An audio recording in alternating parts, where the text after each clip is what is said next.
Hello,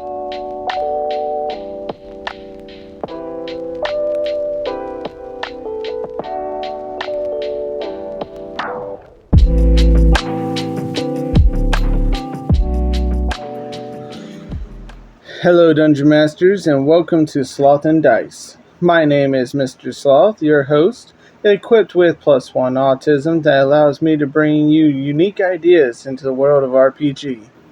Today's video is on the idea for a brand new campaign. I'm going to talk about the basic lore, the overall structure, and a little bit on the beginning of the campaign on the first floor. Starting off talking about the lore, it's going to roughly start with chaos and darkness being all that's out there. Then came a entity of great power called Adonai. This is going to be the main god being of this world I am constructing. He traveled across the void and saw a perfect place to plant a cosmic seed of his creation into the chaotic void. I know that's a bit redundant, but just letting you know that this is complete abyss and hell is darkness and all that disorder is all there was. So he plants the seed. In a short time, a tree of stars grew to a great size. Upon its branches is produce worlds and their moons like fruit. So think of the starlight and the different cosmo gases and all that is what's shaping this tree. In a night sky, you could probably see the outline of leaves and branches and stuff. And the worlds that all my games would take place are merely fruits on this tree.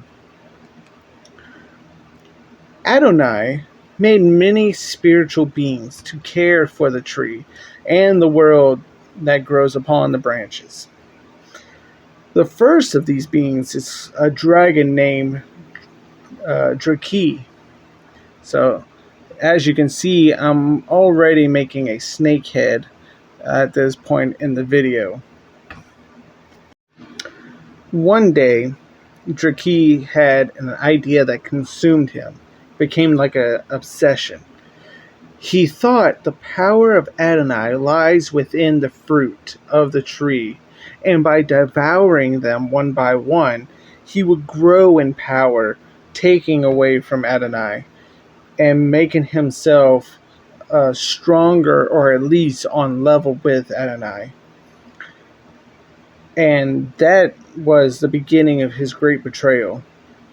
Learning about this angered Adonai. He responded by cutting off the wings and limbs of this dragon, creating the first serpent.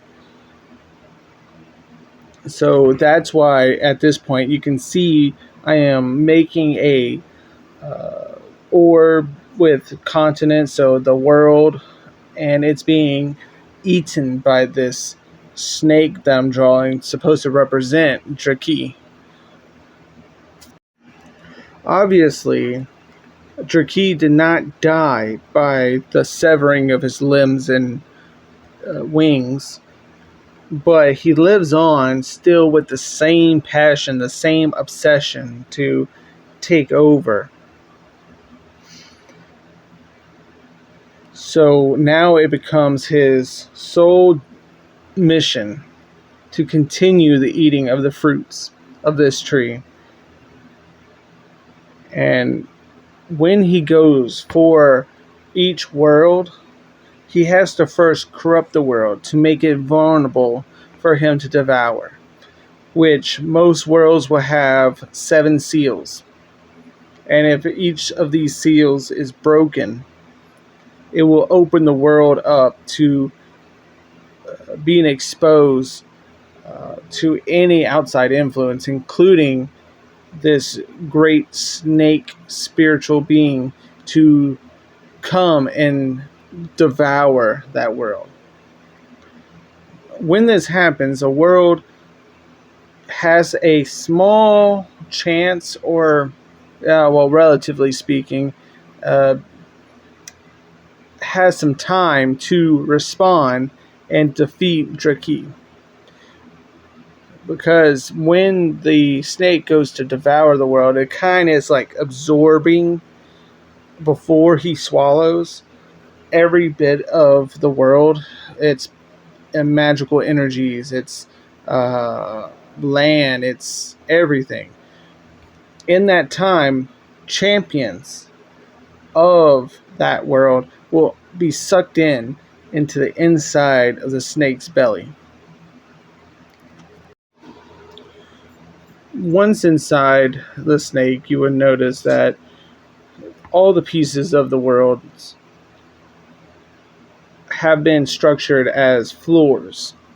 These floors are simply fragments, slivers, or cutouts of the former world that they used to be part of. So the first floor will be a grassland with some forest, your typical fantasy land background. This, the Another floor can be an icy white wasteland from a world that's mostly covered in ice. And you can have a wacky alien looking world on another floor. You can have a world that was highly advanced with technology. Maybe you'll have a world that's clockwork, that's like steampunk. And each of these worlds, when they were devoured in the past by the snake, are now exist inside of the snake as floors. And the way to the snake's heart, where the players that enter need to go, is through the floor, finding a boss or finding the conditions that will open a path to the next floor. And this path can be stairs, it can be portals, it can be whatever. It's kind of loosey goosey on that, so allows for creative flow. Once defeated and once the players move from floor to floor to floor, they will make their way, and of course it'll be tougher battles on each step along the way, because the snake knows of his vulnerability at this time, so he will put into each floor obstacles, enemies, anything that will keep the players away from reaching the heart. The structure of this tower, loosely saying tower just for the fact that it is having to do with floors, but it's the inside of a snake. It kind of reminds me of like that Zelda game on the Nintendo 64, the Ocarina of Time, where you go inside the fish, going through the belly and all that, but this is going to be more of a reality, bigger scale type of thing. The structures of the floors is the first floor will be an open world, and the 4 following floors will be dungeons, enclosed, not open open sky or anything like that. Like you'll be either underground or in a castle or something like that, and you have to fight through those floors like you would the floors of a typical dungeon. And they can be massive, they can be small, it all depends. I'm kind of leaving that not really hammered in just yet to give me some flexibility. But the first one of each set of 5 will be open world, and each one of those open world floors will have a town, will have some kind of civilization, hopefully, where the players can rest and buy things and learn some more about the lore of other worlds that were eaten by the snake, because the populations that exist in these different little towns, different little civilization that's been going on for generations within inside the snake, or the descendants of champions that once tried to face the snake to save their world as well, but failed. So when they failed, whether they run out of time or too many of them were killed, they kind of hung up their swords and shields and settled down where they can find a peaceful spot, and had children upon children upon children, and now you are interacting with the descendants who knows nothing but life inside of this terrible being. And they would sometimes help you or sometimes just be indifferent to the whole thing. Some of the floors will have hidden subfloors. I like to put those in. These hidden subfloors can be more dungeony and will have some kind of uh, artifact or leveling up kind of thing, or some kind of boon that may be the kryptonite to making a boss on another floor much easier to deal with. You may be asking, what's a good way to start this campaign off? Well, using my personal group of players that I DM for, they can tell you. Oh, and quick shout out to all of them that may be watching this. They may be, while they're playing the campaign that I call North March, on a world that exists in this reality, hanging off of one of the branches on this cosmic tree, all part of the same lore, everything part of the same reality of the same universe.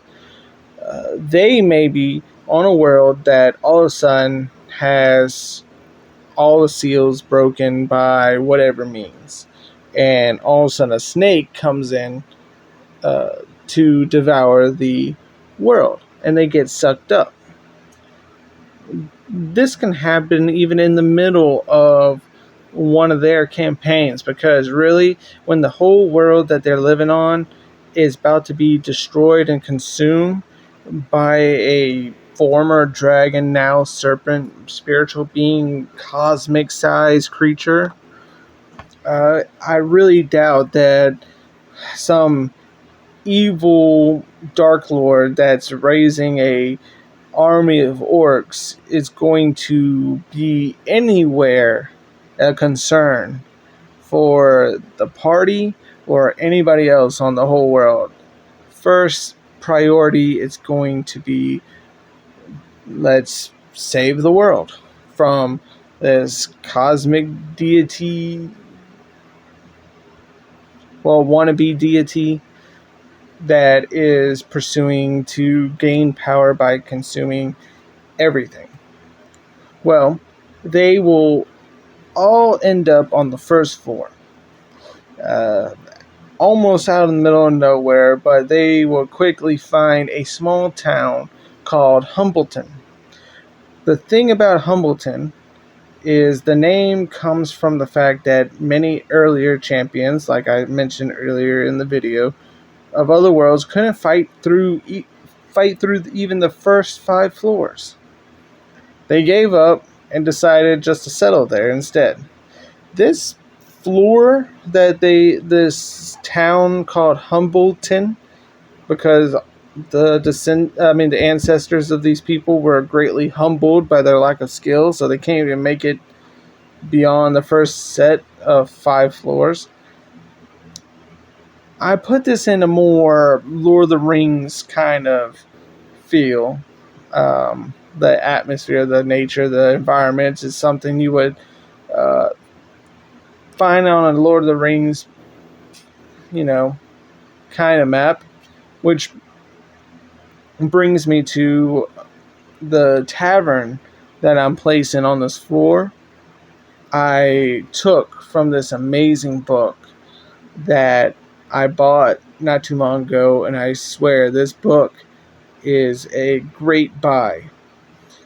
The book is called The Seeker's Guide to Twisted Taverns. And I'm going to put all the information and link and the credits down below in the description. I highly recommend you get this book. The taverns in there is amazing. Anyway, I digress. The floor is going to be like Lord of the Rings, kind of a standard fantasy setting, right? And the party has to figure out first what's going on, what should they do, and how do they move on from here, which they would get all those answers from just simply talking to townsfolk, the NPCs in the town, and they'll piece it together along the way. Each open floor, I want to make roughly 1 to 3 days worth of travel, of exploration. It will be less headache for me to pack that open world or open-ish world with things for exploration. And once they see what they want to see, they're going to want to go up through the floors and check out the other environments, the other monsters, the other things that can be ahead of them, rather than spending too much time on just one single floor. Now, I have the flexibility to add on to the width of a particular world floor that I see fit. Maybe I find this first floor that's more Lord of the Rings feel. It requires more space. You know, the orcs might be far off, or maybe there's a few more kingdoms I want to throw in there. Things like that. But who knows what each floor will be until I come to designing them. I want to make the rules and everything kind of loosey-goosey, giving me creative freedom to shape a very wacky world, because like I'm thinking maybe in one floor I'm going to have completely dark. The trees are growing blood red leaves, but it's not for photosynthesis because there's no light. Things like that. It could be a vampire world. Ooh, that would be nice. Putting a vampire floor. No sun, only moon. Transylvania, Phil. That would be lovely. With that type of floor, I can really bring out some horror elements. But again, I digress. Yeah, I will make many videos about all these ideas that bounce around in my head for each level on this tower / snake. And I will hope to see each and every one of you, if you really like my content, to join me in future videos where we are basically building a campaign that has a lot of creative freedom and has a direction to give players, that they're not just thrown in a sandbox or thrown in an open world and they're thinking, what do we do now? It should be quite evident from the get-go that where they need to put forth their effort, and hopefully that'll bring the team together because they all have one cause. Because what's the point of anything else if the world that you are going to do all these things for your character in his or her future be gone all of a sudden because the snake of this cosmic realm just ate your whole world? If you like my content, please like, subscribe, and click the bell icon below, not to miss out on any future videos. Also, if you are wondering where you can get the book that I'm writing in, as you can see, and the dip pen that I'm using to hopefully not making too many mistakes on these pages, but I'm using to dip into the ink and write and all that stuff. If you think that's cool and something you want to look into, I'm going to put the links in the description down below. Thank you for watching. I hope to see you in the next video, and I appreciate each and every one of you. Thank you. Goodbye. And see you next time.